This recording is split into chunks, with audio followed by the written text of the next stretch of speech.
माधवपुर नाम का एक गांव था। उसी गांव में एक मोहनलाल नाम का किसान अपने परिवार के साथ रहता था। उसकी पत्नी का नाम कलावंती था और उसके 2 बच्चे थे। एक दिन मोहन अपने खेत में फसल काट रहा था और उसी समय उसकी पत्नी उसके लिए खाना लेकर आई। सुनिए, मैं आपके लिए खाना लेकर आई हूँ, तो आप पहले यहाँ पेड़ के नीचे बैठकर खाना खा लीजिए। हाँ, आता हूँ मैं। तुम खाना निकालो, मैं हाथ मुंह धोकर आता हूँ। आज कुछ कमाई हुई है क्या? नहीं, अभी तक तो नहीं। क्यों, क्या हुआ तुम्हें? इतनी परेशान और दुखी क्यों लग रही हो तुम? दरअसल घर खर्च के लिए बिल्कुल पैसे नहीं बचे और अब तो राशन पानी में भी तंगी आ गई है। मैं समझ रहा हूँ तुम्हारी परेशानी का कारण, लेकिन अभी जो है हमें थोड़ा गुजारा करना होगा उसी में। जी, लेकिन बच्चों को कल गांव में जो मेला लग रहा है वहां जाना है। मैंने उन्हें समझाने की कोशिश की, लेकिन वे मेले में जाने की जिद करके बैठे हैं। मैं कहीं से कुछ पैसों का इंतजाम करता हूँ। ठीक है, चलो अब मैं घर चलती हूँ। मैं सोच रहा हूँ कि मुंशी जी के पास जाता हूँ और थोड़े पैसे उधार ले आता हूँ उनसे। नमस्ते बहन। बहन, ज़रा मुंशी जी को बुला दोगी? मुझे उनसे ज़रूरी काम है। नमस्ते भाई साहब, ये तो अभी घर पर नहीं है। तुम चाहो तो थोड़ी देर यहाँ बैठकर इंतज़ार कर सकते हो। ठीक है बहन, मैं यहीं बैठता हूँ। मुंशी जी को तो आने में बहुत देर हो गई। मैं यहाँ पर दोपहर से बैठा हूँ और अब शाम हो गई है। सोचता हूँ अब घर ही चला जाऊँ।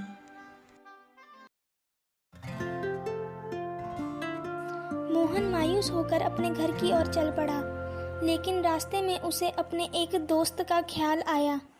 उसने अपने दोस्त से मदद लेने का सोचा और उसके पास चल गया। अरे मोहन, आओ आओ भाई, कैसे हो तुम? मैं ठीक हूँ श्यामा, तुम कैसे हो? मैं ठीक हूँ मोहन, आओ बैठकर बात करते हैं। श्यामा, मैं तुमसे यहाँ मदद लेने आया हूँ। हाँ मोहन, बोलो, तुम इतने परेशान क्यों लग रहे हो? क्या बताऊँ भाई, मैं बहुत परेशान हूँ। मैं अपने खेत में दिन रात खेती करता हूँ, लेकिन अभी मेरा हाथ बहुत तंग है। मेरे पास घर खर्च तक के पैसे नहीं हैं। तो क्या तुम मुझे कुछ समय के लिए थोड़े पैसे उधार दे सकते हो? मैं वादा करता हूँ कि मैं जल्द लौटा दूंगा। अरे भाई, इतनी सी बात, तुमने तो मुझे डरा ही दिया था। भाई, अब तुझसे क्या छिपाना, मैं खुद अभी थोड़ा तंग चल रहा हूँ। मेरा भी धंधा आजकल मंदा चल रहा है, लेकिन तू उदास मत हो, ये सब तो चलता ही रहता है। कभी मुनाफा होता है तो कभी कुछ नहीं। आज मुश्किलें हैं तो कल ये भी नहीं रहेंगी। हाँ श्यामा, तेरी बात बिल्कुल सही है, लेकिन मुझे अपने परिवार की चिंता हो रही है। मेरे बच्चे ये आस लगाकर बैठे हैं कि कल वे मेले में जाएंगे और मैं उनसे उनकी ये खुशी छीनना नहीं चाहता। इसलिए मुझे कुछ पैसों की ही ज़रूरत है। तू कोई रास्ता बता दे, मैं क्या करूं? तू इतना कह रहा है तो मैं तुझे शहर लेकर चलता हूँ। वहाँ एक राणा नाम का जमींदार मेरा जानने वाला है। अगर तू चाहे तो अपनी फसल का कुछ हिस्सा उसे बेच सकता है। लेकिन मैं तुझे अभी बता रहा हूँ, वो जमींदार बहुत अड़ियल है और कंजूस भी। वो पैसे देने में बहुत कंजूसी करता है, तो हो सकता है कि वह तुम्हारी फसल का तुम्हें सही दाम ना दे। कोई बात नहीं, तेरी बहुत मेहरबानी होगी। तू बस मुझे उसके पास लेकर चल, मैं उससे बात कर लूंगा। ठीक है। मोहन और श्यामा जमींदार के पास पहुंचे। अरे श्यामा भाई, आज यहाँ का रास्ता कैसे मिल गया तुम्हें? नमस्कार राणा साहब, ये मेरा दोस्त मोहन है और हम आपसे काम के सिलसिले में बात करने आए हैं कुछ। नमस्कार साहब, नमस्कार। आओ बैठकर बात करते हैं। और बताओ, तुम्हारी क्या खातिरदारी की जाए? चाय, पानी, ठंडा? कुछ नहीं भाई, फिर किसी दिन। अच्छा, तो बोलो किस काम से यहाँ आना हुआ?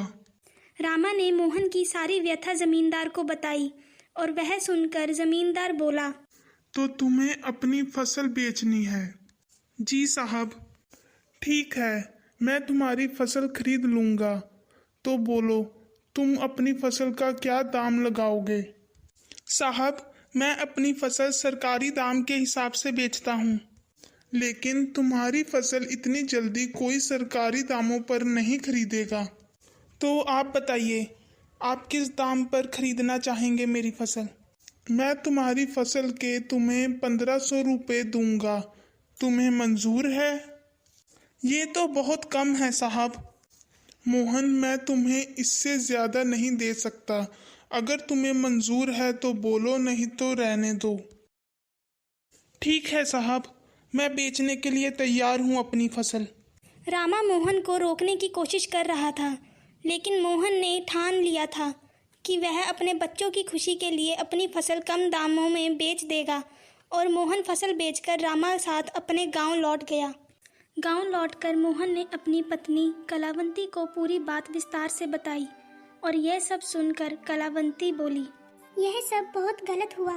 हमें अपनी फसल सही दामों में बेचनी चाहिए थी, लेकिन मजबूरी थी इसलिए कम दामों में बेचनी पड़ी। कोई बात नहीं कलावंती, तुम उदास मत हो। अब हम और मेहनत करेंगे और अपनी अच्छी फसल उगाएंगे। इसके बाद कलावंती और मोहन ने ठाना कि वे दोनों अब और मेहनत करेंगे और अपनी बाकी की फसल सही दामों में ही बेचेंगे।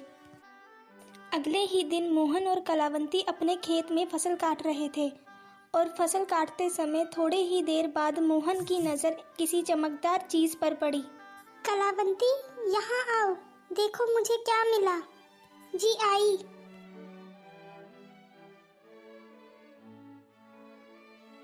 कलावंती उस चमकदार चीज को देखकर हैरानी से बोली, यह तो मोती है, वो भी असली। यह यहाँ कहाँ से आया? किसने रखा यहाँ पर? यहाँ तो और भी मोती हैं। यह कहकर मोहन ने सोचा कि वह इस जगह पर खुदाई करेगा और उसने वहाँ पर खोदना शुरू कर दिया।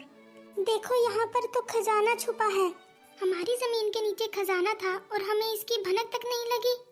हाँ, मैं तो कई बार इस जमीन को बेचने के बारे में सोचता था, लेकिन भगवान ने इस जमीन के जरिए हमें अपने परिश्रम का फल दे दिया है। उस दिन के बाद मोहन अपने परिवार के साथ खुशी खुशी अपनी जिंदगी बिताने लगा। तो बच्चों, तुमने इस कहानी से सीखा कि परिश्रम में ही सफलता है। जिन भी मुसीबतों का सामना तुम आज कर रहे हो, कल तुम्हें उसका फल अच्छा ही मिलेगा। और हाँ, ऐसी रोमांचक कहानियाँ देखने के लिए लाइक, कमेंट और सब्सक्राइब करना ना भूलना।